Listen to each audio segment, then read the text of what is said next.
చేస్తుందంటే కళని సృష్టిస్తుంది. అంటే జాగృతిలో తాను బాగా ఏది అనుభవించాడో దాన్నే స్వప్నంలో చూపిస్తుంది. లేకపోతే తను ఎప్పుడూ మనసుతో ఏది కోరుకుంటూ ఉంటాడో దాన్ని స్వప్నంలో చూపిస్తుంది. అందుకే గురువు ఎప్పుడు శిష్యుణ్ణి ఏమడుగుతారంటే, ఎక్కువ నీకు కళలు ఏమొస్తుంటాయి రా అని అడుగుతుంటారు. అంటే కళని బట్టి అతని మనస్సు ఎలా ఉంటుందో తెలిసిపోతుంది. కాబట్టి ఇప్పుడు స్వప్నము.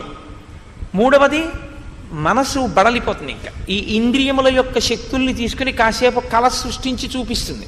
ఆ తర్వాత ఇంకా అది కూడా చేయలేక అది కూడా అలిసిపోతుంది.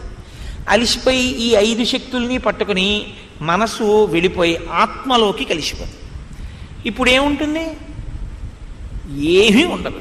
రమణ మహర్షి మాటల్లో చెప్పాలంటే, ఇంటి ముందు కుక్క ఉండి ఇంటి యజమాని నిద్రించినట్లున్నది సుషుప్తి అన్నారు ఆయన. ఎంత గొప్ప ఉపమానం అండి! మహానుభావుడు తురీయావస్థలో ఉన్నవారు కాబట్టి చెప్పారు ఆ మాట. ఇంటి ముందు కుక్క ఉండి ఇంటి యజమాని నిద్రించినట్టు.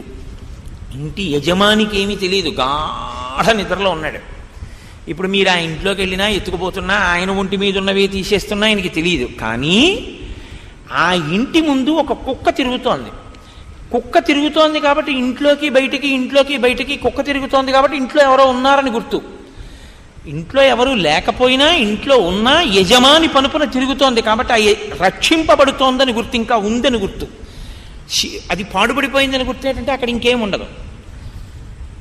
ఊపిరి కుక్కలా తిరుగుతూ ఉంటుంది, లోపలికి బయటికి. ఈయన ఎక్కడ ఉన్నాడు? ఆత్మయందు ఉన్నాడు. ఏమీ తెలియవు. అందుకే మీరు చూడండి, ఆత్మగా ఉండిపోయాడు అనుకోండి, సుఖం, అదే శాంతి.